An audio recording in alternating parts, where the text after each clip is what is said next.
요즘 20대 여성이나 여자 청소년의 경우 이상적인 체형에 대한 욕구가 아주 높다고 할 수 있는데요. 지나치다 싶을 정도로 열심히 다이어트를 하고 과도하게 운동을 하다가 어느 날 갑자기 한밤중에 몰래 숨어서 피자 한 판, 통닭 한 머리, 스파게티 한 접시에 콜라까지 이 모든 걸 다 먹고 있다면, 그리고 이런 광경이 반복적으로 목격되기까지 한다면 신경성 폭식증을 의심해 봐야 합니다.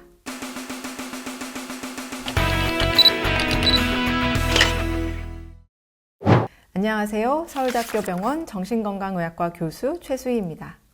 신경성 폭식증은 반복적으로 많은 양의 음식을 빠르게 폭식하는, 먹는 것에 대한 통제력을 잃는 질환입니다.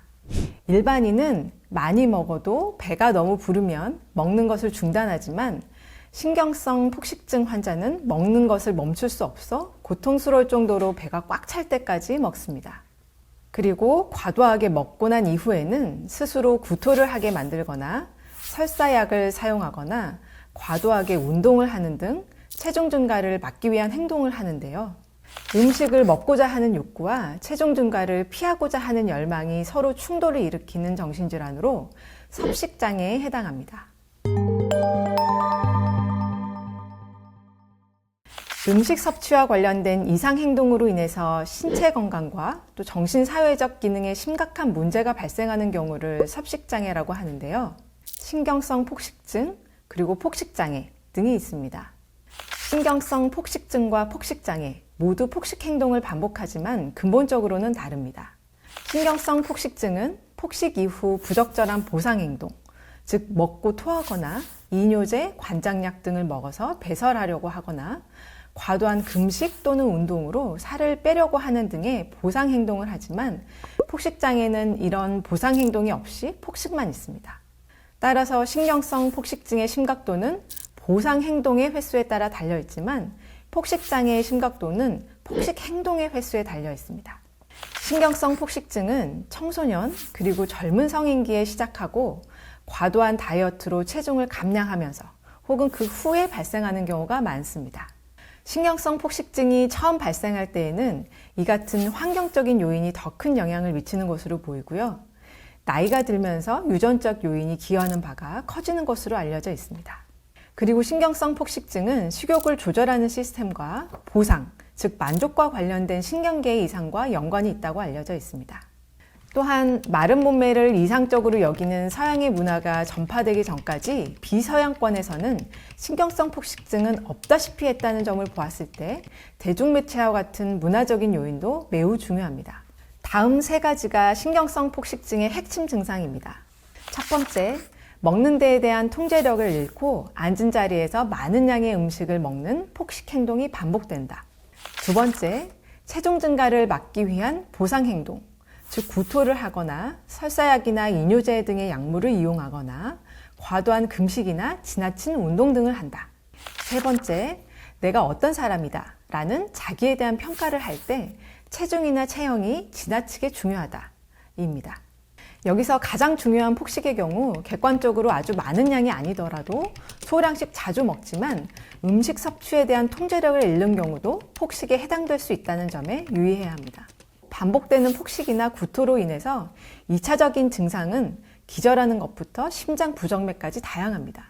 저칼륨 혈증과 같은 전해질 이상, 변비약 의존, 충치, 식도 출혈이나 파열, 잦은 부상이나 골절 등이 동반될 수 있습니다.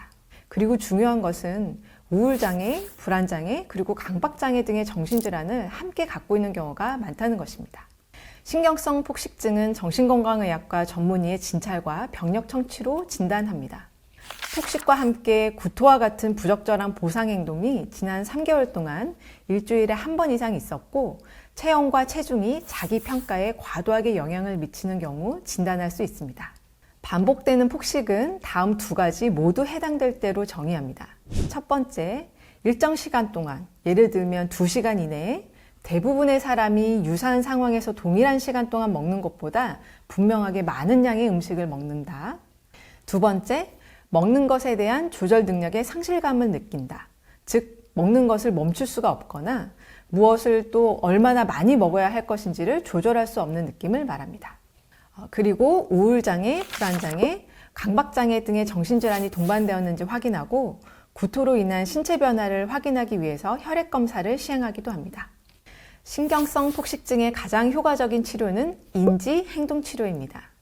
체중과 체형에 대한 걱정, 그리고 식이 제한, 이 두 가지가 신경성 폭식증을 유지시키는 가장 주요한 요인이 되기 때문에 이를 교정해주는 치료를 하게 됩니다. 신경성 폭식증 환자는 체중을 조절하기 위해서 먹는 것을 극도로 제한하고 그로 인한 공복감을 참지 못해서 폭식을 한 후에 다시 구토하는 이 악순환을 겪습니다. 따라서 먼저 자신의 식이 상황을 모두 적어서 스스로 객관적인 관찰을 하도록 합니다. 이후 공복 상태를 최소화하기 위해서 점차적으로 새끼 식사부터 식사 중간에 간식과 같이 규칙적인 식사를 하도록 하는 것이 첫 번째 단계입니다. 이를 통해 폭식이 감소하면 구토와 같은 보상 행동도 점차 따라서 줄어들게 됩니다. 이후 체중이나 체형에 대한 걱정을 유발하는 상황에 대해서 파악하는데요. 보통 우울감과 같은 부정적인 감정이나 대인관계 스트레스, 지루함 등의 유발 상황이 있습니다. 이를 먼저 인지하고 대처할 수 있는 방안을 인지행동 치료를 통해 배우게 됩니다. 또한 세로토닌계 항우울제를 함께 복용했을 때 인지행동 치료 단독으로 치료하는 것보다 치료 효과가 좋습니다. 아주 장기간 관찰해 보았을 때 신경성 폭식증은 결국에는 좋아지는 경우가 많습니다. 그러나 치료를 받는 경우 훨씬 빠르게 호전되고 또 치료를 받지 않는 경우 만성적으로 지속되는 경우가 있기 때문에 치료를 고려해야 하는데요. 특히 술과 같은 물질 의존이 동반되거나 유병기간이 긴 경우 경과가 좋지 않기 때문에 조기에 발견하고 치료하는 것이 중요합니다. 20대 젊은 여성들은 자신의 증상에 대해 부정하는 경우가 많은데요. 자신의 식습관이 정상 범위를 벗어나지 않았는지 되돌아보는 것이 가장 중요하겠습니다. 지금까지 서울대학교 병원 정신건강의학과 교수 최수희였습니다. 감사합니다.